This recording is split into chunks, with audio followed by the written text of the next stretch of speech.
invitado que se viene a continuación fue invitado a Sin Censura, sobre todo por dos cosas que me llamaron la atención. Quiere ser ministro de la Suprema Corte de Justicia de la Nación, pero así como su servidor, se posicionó en contra de la entrega de la condecoración del Águila Azteca a Jared Kushner, asesor y yerno del presidente Donald Trump en 2015. A lo mejor usted se acuerda que hasta menté madres cuando me enteré que le iban a dar tal condecoración, la más alta para un extranjero del, de nuestra patria, de nuestro país. Y todo porque era amigo o fue amigo o es amigo de Luis Videgaray. Todo, pues porque acercó a Enrique Peña Nieto a Donald Trump, quien terminó siendo presidente de Estados Unidos. Pero fue Jared Kushner el que también provocó que viniera a escupirnos como candidato, no como jefe de Estado, Donald Trump. ¿Se acuerdan? A nuestro país. Bueno, pues nuestro invitado implementó una estrategia, dice, legal contra la entrega de esta condecoración en 2015 a Jared Kushner, yerno de Donald Trump, y en su momento, pues generó presión desde su trinchera, cosa que hacíamos nosotros también. No logramos evitar que se le entregara la condecoración del Águila Azteca a Jared Kushner, pero me llamó la atención en su currículum. Y otra cosa, que se anda promoviendo como candidato en Tinder, esta aplicación de citas. Ah, cabrón, eso sí no me la esperaba. Y le quiero dar la bienvenida y le quiero agradecer por venir a Sin Censura para hablar sin pelos en la lengua, Carlos Enrique Odriozola Mariscal. Le agradezco mucho, Carlos Enrique, por tomarnos esta comunicación. ¿Cómo le va? Hola Vicente, ¿cómo estás? Buenos días. Muchas gracias por la invitación. Aquí a sus órdenes, con mucho gusto, tuya y de tu auditorio. Oiga, que sí se anda promocionando en Tinder para quitarnos de polémicas. Pues mira, Tinder es una aplicación como cualquier otra. Debemos operar en ese sentido sin discriminación también. Hay públicos para todo, ¿no? Facebook, no podemos, vamos, satanizar a Tinder por el hecho de ser un lugar donde la gente busca tener conocimiento personal con otras personas. Yo creo que es una red social también, digo, con sus particularidades, pero finalmente una red social como otra, como puede ser Facebook, puede ser TikTok, puede ser cualquier otra, y no hay que discriminar ninguna. Además, es lo único que nos permite hacer el INE, y hay que aprovechar todos los canales posibles, habidos y por haber, para dar a conocer nuestros proyectos. Hoy podría definirse que la presidenta en las mañaneras, por ejemplo, de promoción a el proceso este histórico que nos llevará a los de abajo, a los de a pie, a definir ministros, ministras, magistrados, magistradas, jueces, juezas el 1 de junio, también a legisladores, a legisladoras. ¿Usted está a favor de esto? ¿Qué piensa de esto que está por definir el Tribunal Electoral del Poder Judicial de la Federación? Bueno, todo lo que sea comunicación, cualquiera que sea el canal que sea, va o redunda en beneficio del derecho a la información de las personas en un estado democrático como es México. Si en su caso la presidenta quiere hacer uso de su plataforma, digamos, que es la mañanera, pues está en todo su derecho de hacerlo. En mi concepto, mientras más informados estemos los ciudadanos, mejor será para todos.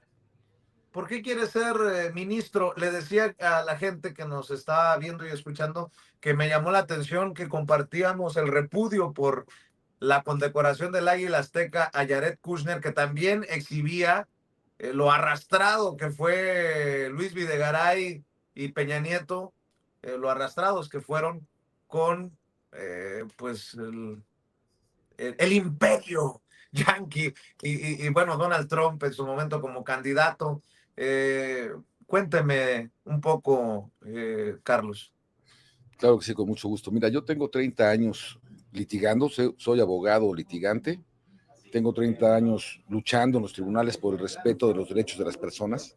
Ya hace 20 años fundé una ONG, organización no gubernamental, que se llama Centro contra la Discriminación. A través de esa ONG, pues he estado atento de actos discriminatorios en contra de las personas y siempre las he atacado, y sobre todo a favor de las personas vulnerables.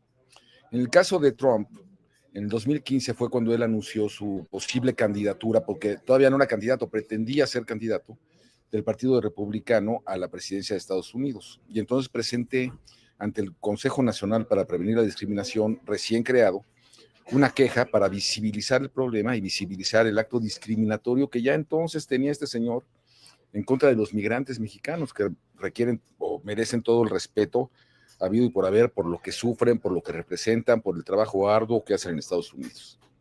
Entonces, en el año 2015 presenté esa queja pidiendo al CONAPRED que hiciera un pronunciamiento público condenando el hecho, cosa que le permitían las leyes. Le dio vista a la Cancillería, a la Secretaría de Relaciones Exteriores, y ahí fue que estando en ese momento José Antonio Meade como canciller, dio una declaración pública condenando el hecho. Pero claro, Trump todavía no era ni siquiera candidato a presidente, estaba buscando la candidatura. Después, a la sazón, resulta ser presidente de Estados Unidos, y en el 2018 tuvo la ocurrencia Peña Nieto contra todo pronóstico y vamos, dando un espaldarazo a los actos discriminatorios que vienen siendo desde allá, se le ocurre darle la condecoración del Águila Azteca, nuestra máxima presea, a Jared Kushner, ojo, en su carácter de asesor del presidente de Estados Unidos, lo cual me indignó, porque además de que Kushner, en mi concepto, no ha hecho nada por el país, y esa es una de las razones por las cuales puede ser merecedora esa presea, pues además se la dieron a una persona que era el asesor del presidente más discriminador que ha habido en contra de México en la historia, y que se la ha pasado discriminando a los mexicanos y especialmente a los migrantes en forma, ahora sí que indiscriminada, ¿no? En una forma total. De tal suerte que no estuve de acuerdo y por eso presenté un amparo para efectos de que le retiraran la medalla a Jared Kushner. Eso fue el último día de gobierno, o sea, el último día de gobierno de Peña Nieto le dieron la medalla y dentro de los 15 días hábiles siguientes, que es el término del amparo, yo presenté esa demanda de amparo. Esa demanda de amparo en principio no fue admitida por un juez de distrito, un juez federal, como los que ahora se están justamente eligiendo en México. Presenté un recurso correspondiente que se fue a un tribunal colegiado de circuito en materia administrativa. Este tribunal colegiado de circuito decidió correctamente, desde mi punto de vista, admitir la demanda de amparo y se admitió más o menos por ahí de marzo de 2019, ya siendo presidente Andrés Manuel López Obrador.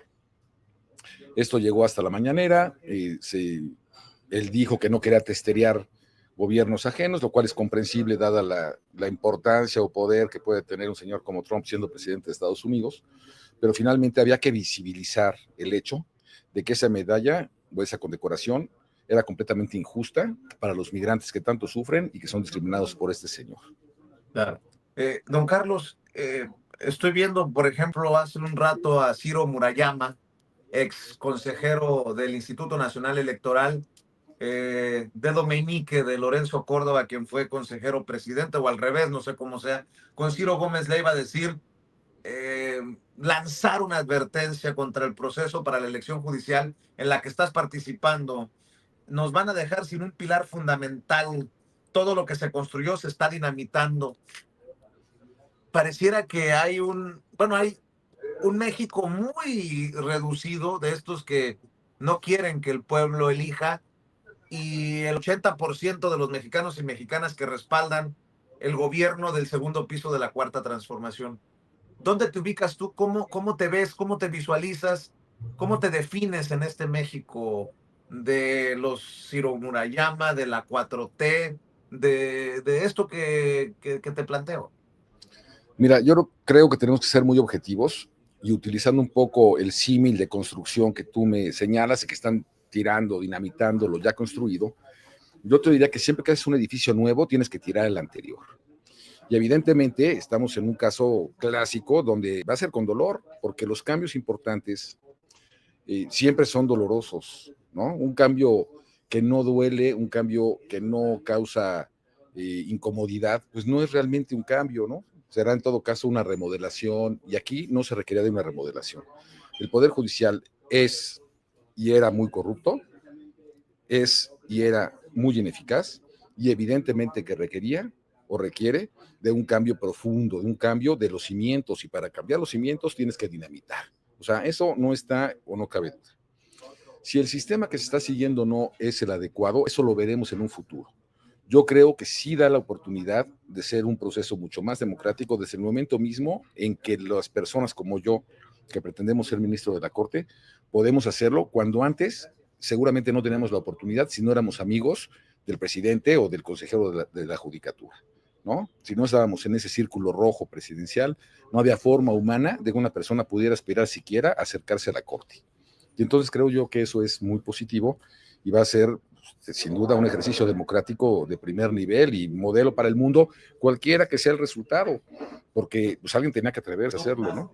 Claro. Doctor Carlos Enrique Odriozola Mariscal, tú eres director general del bufete Odriozola, y me llama mucho la atención que en tu currículum también aparezca la lucha por la libertad de expresión. Leo que has representado a periodistas cuando han visto amenazada su labor por personas que pretenden limitar su derecho a la libre expresión. Esto es importantísimo en Sin Censura. ¿Por qué no me hablas de esto, Carlos Enrique Odriozola Mariscal? Claro que sí, con mucho gusto. En primer lugar, aclarar nada más que el doctorado no lo he terminado, lo sigo todavía, sigo preparando mi tesis doctoral, que es una tesis muy compleja, justamente en materia de redes judiciales.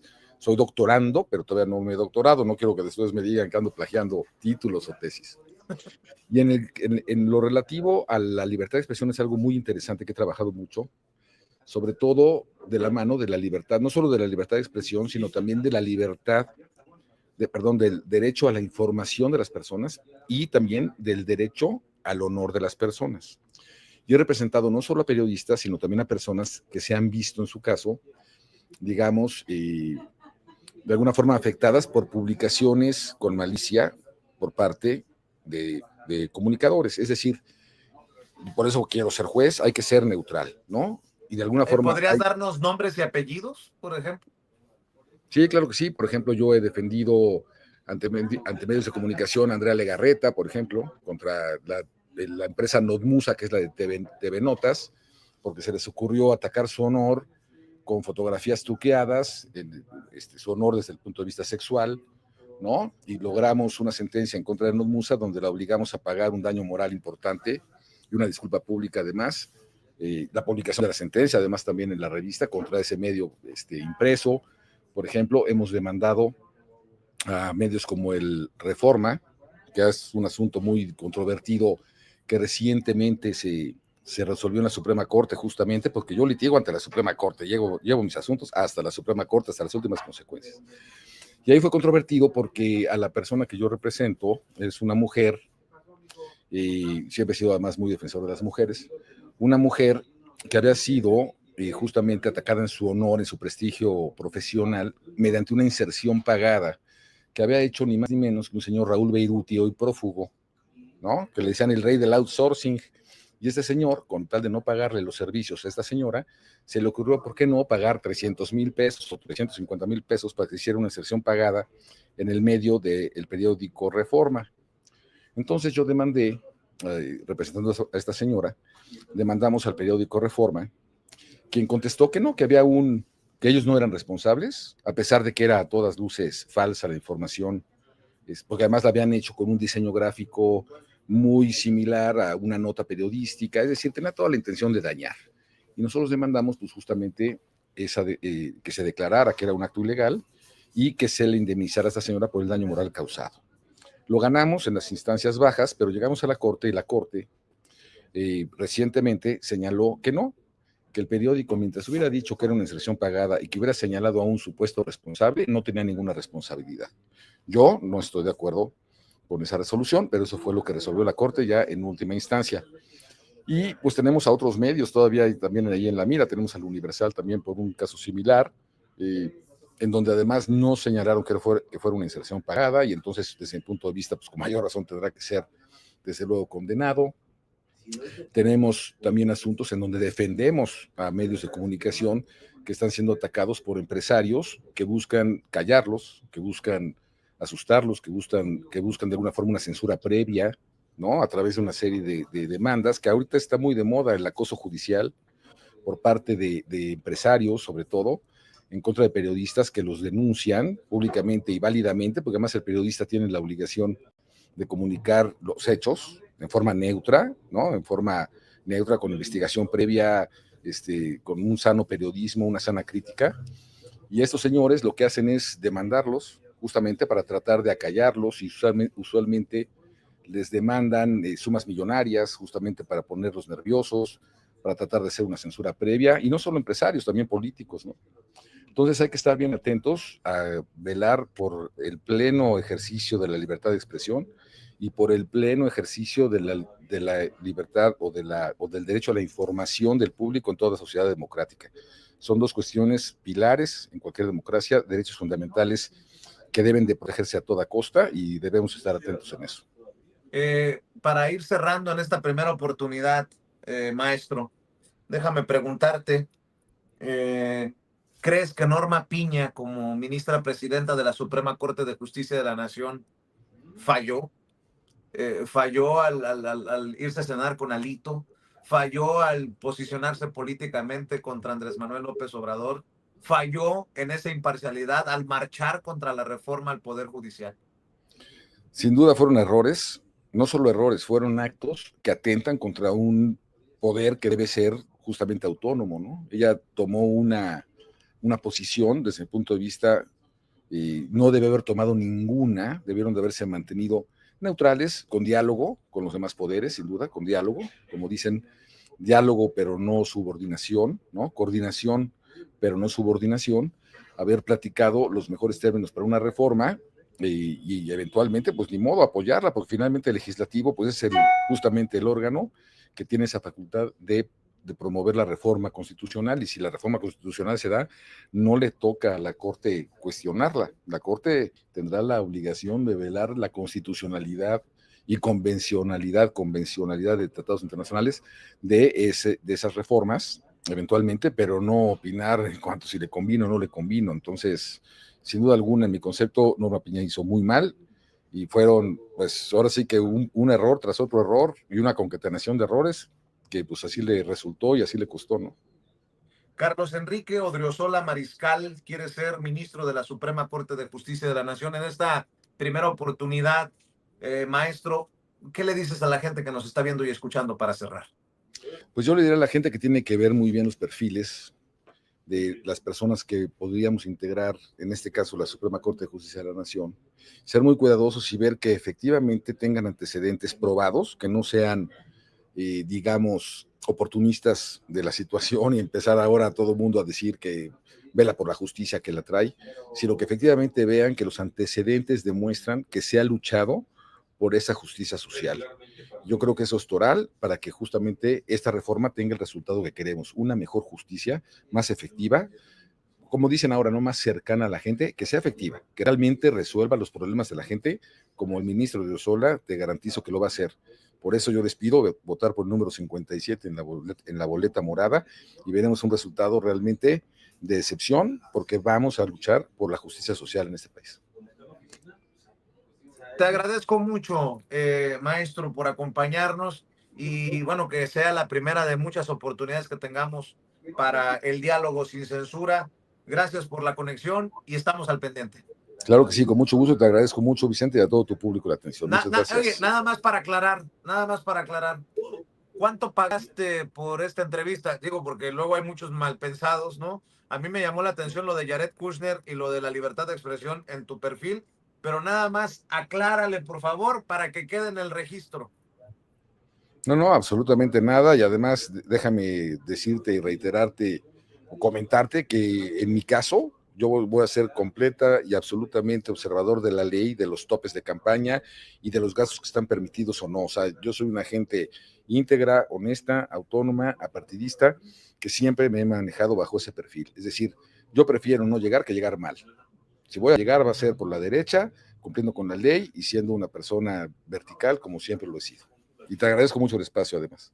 Gracias, maestro. Nada más para que quede aclarado, hablando Gracias, con nosotros sin censura. Buen día, y déjenme muchas gracias. saludar al querido Toño.